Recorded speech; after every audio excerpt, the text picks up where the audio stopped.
Bagan, the ancient birthplace of Myanmar, built in the 9th century before the dawn of the Holy Roman Empire. It was the first kingdom to unify the regions that later formed this Southeast Asian nation. As Myanmar creeps towards democracy and cracks open the door to the outside world, this dusty expanse has found a new stream of Western tourists. And this is what they're coming to see.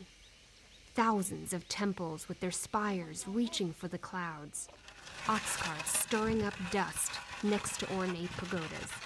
A traditional way of life, frozen in time. There are pagodas everywhere, and different sizes, and they're so different to anything that you see, and they're absolutely fantastic. And it never fails to astonish the beauty. I mean, every time you look and you turn your eyes out, your breath catches with the beauty of it.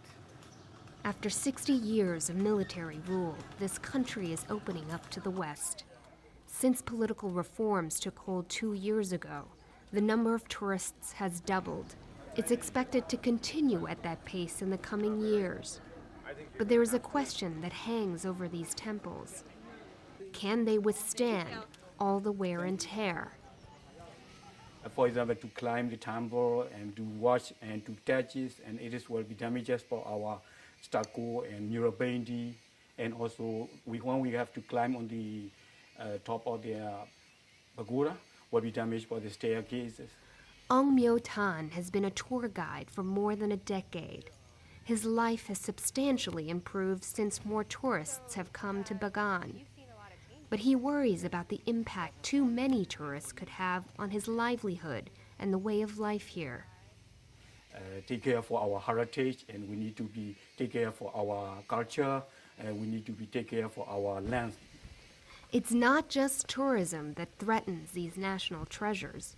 Time has also taken its toll. And concern is growing about the erosion of these sacred spaces. Bagan, now more than ever, needs international funding and expertise to help preserve its historical treasures. The Ministry of Culture hopes to list at least 3 of its ancient cities as World Heritage Sites with the UN. But its mistakes in the past may put that in jeopardy.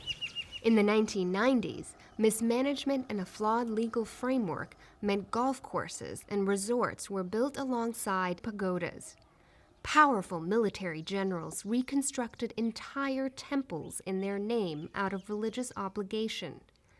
This one was funded by Tan Shui, Myanmar's notorious military chief.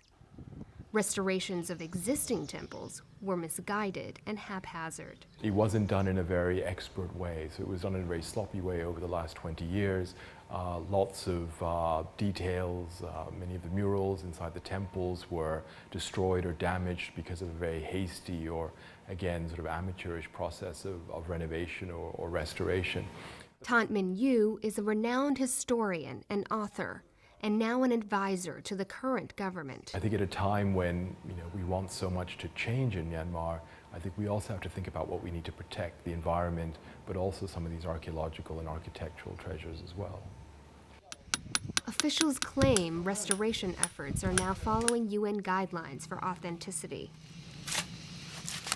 They say they're using materials that more closely match the originals. Yang Win, the head of Bagan's archaeological department, shows a colleague around an excavated palace. He says everybody has a part in managing Bagan's future.